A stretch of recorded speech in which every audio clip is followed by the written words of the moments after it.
Hello students, तो कैसे हैं आप लोग? बढ़िया एकदम। तो आइए आज स्टार्ट करते हैं हम electric potential due to a dipole in axial condition, जो होगा हमारा डेरिवेशन नंबर 11 इलेक्ट्रोस्टैटिक्स का। ठीक है, तो देखिए डाइपोल क्या होता है। डाइपोल एक छोटा सा डिस्टेंस होता है, छोटा सा मेजरमेंट होता है इसका।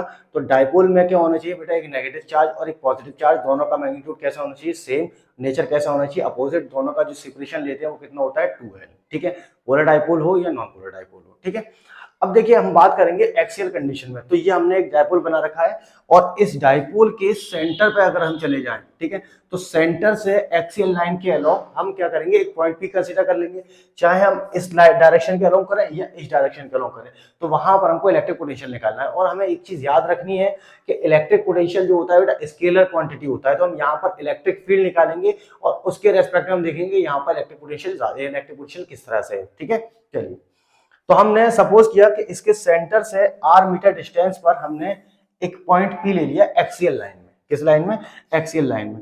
तो हमने यहां पर मान लिया एक्सियल लाइन का ये पॉइंट है P। ठीक है, और जो सेंटर से हमने इसका डिस्टेंस कैलकुलेट किया वो मान लिया हमने r डिस्टेंस पर ही है। क्लियर? और हम जानते हैं बेटा डाइपोल की जो लेंथ होती है वो यहां से होती है l, और इधर से अगर देखते हैं तो ये भी होती है l। तो हम पॉजिटिव चार्ज की वजह से और नेगेटिव चार्ज की वजह से इसकी डिस्टेंस बनाते हैं, कितनी होती है? तो बेटा नेगेटिव चार्ज की वजह से जो इसकी डिस्टेंस होगी वो होगी बेटा कितनी, यहां से देखो, नेगेटिव चार्ज से इस पॉइंट पी तक की डिस्टेंस हमें कैलकुलेट करनी है। तो ये वाला एल और ये आर हम इसके अंदर ऐड कर देंगे, तो ये हो जाएगा आर प्लस एल। कितना हो जाएगा? R plus l. और अगर हम पॉजिटिव चार्ज की वजह से डिस्टेंस को कैलकुलेट करेंगे तो हमको पता है पॉजिटिव चार्ज की वजह से जो डिस्टेंस होगी यहाँ से यहाँ तक, तो बड़ी डिस्टेंस में से छोटी डिस्टेंस को कैलकुलेट कर दिया जाएगा। ठीक है, और हम जानते हैं इलेक्ट्रिक फील्ड पर पॉइंट पी पर, यानी कि पॉजिटिव चार्ज की वजह से जो इलेक्ट्रिक फील्ड होता है वो इस डायरेक्शन में होता है। तो हमने मान लिया पॉजिटिव चार्ज की वजह से इलेक्ट्रिक फील्ड आया E1। ठीक है, और नेगेटिव चार्ज की वजह से हमने इलेक्ट्रिक फील्ड लिया कितना बेटा, E2, इस डायरेक्शन में। ठीक है, तो अब हम इन्हीं के अकॉर्डिंग क्या करेंगे, जहां पर हमने E1 लिया है और यहाँ पर हमने पोटेंशियल कैलकुलेट करना है V1, और यहाँ पर E2 लिया है, वहां पर हम मान लेंगे पोटेंशियल है V2। ठीक है, और पोटेंशियल आपकी कैसी क्वांटिटी है बेटा? पोटेंशियल है आपकी स्केलर क्वांटिटी। कैसी है? Scalar quantity. ठीक है, तो यहाँ पर वेक्टर का कोई कहानी नहीं लगनी है। ठीक है, तो हम सीधा सीधा क्या करेंगे बेटा, पॉइंट P पर हमें पोटेंशियल कंसीडर करना है। तो हमने किया Vp। ठीक है, तो पॉजिटिव चार्ज की वजह से पोटेंशियल ले लिया हमने V1 और नेगेटिव चार्ज की वजह से हमने ले लिया पोटेंशियल V2।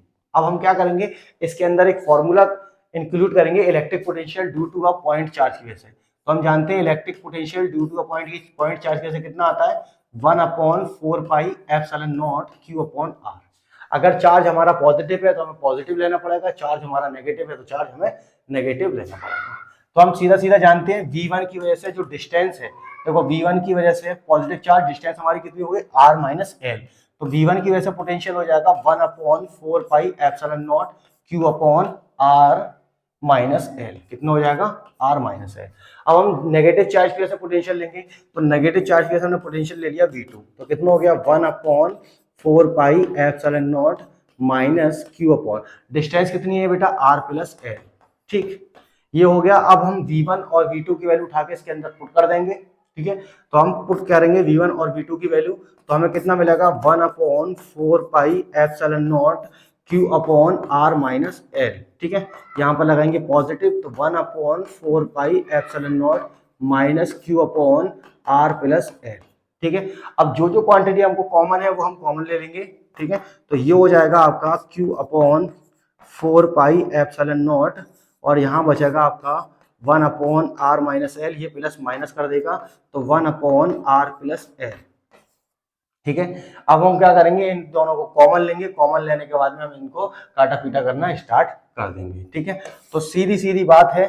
ठीक है, Q upon 4 pi epsilon naught आ गया कॉमन, यानी कि ये यहां से मिलेगा, एलसीएम अगर लेंगे तो R square minus l square. देखिए ये जो फॉर्मूला बन जाएगा हमारा ए स्क्वायर माइनस बी स्क्वायर का फॉर्मूला बन जाएगा, या हम स्क्वायर से भी कह सकते हैं x square minus y square का फॉर्मूला।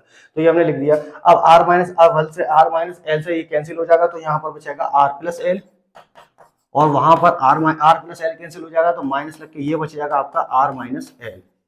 ठीक है, अब जो जो चीज हमें ओपन कर दें इसका, तो Q upon 4 pi epsilon nought, तो ये हो जाएगा आपका R plus l minus R plus l upon r square minus l square.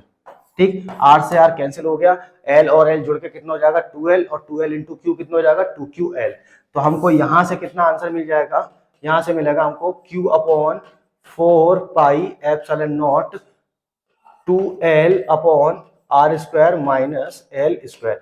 2ql किसके बराबर हो जाएगा, डाइपोल के, तो ये हो जाएगा आपका 1 upon 4 pi epsilon nought p upon r square minus l square.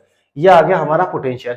अब हम जानते हैं डाइपोल जो होता है हमारा बहुत छोटा सा डिस्टेंस होता है, तो r is very very greater than l। हम r को बहुत ज्यादा छोटा लेते हैं और r हमारा उसके रेस्पेक्ट में बहुत ज्यादा बड़ा होता है, तो अब क्या किया जाता है, then L will be equal to 0 calculate कर लिया जाता है। तो L को हम जैसे ही 0 कैलकुलेट करते हैं तो ये फॉर्मूला आ जाता है हमारा 1 upon 4 pi epsilon nought P upon R square.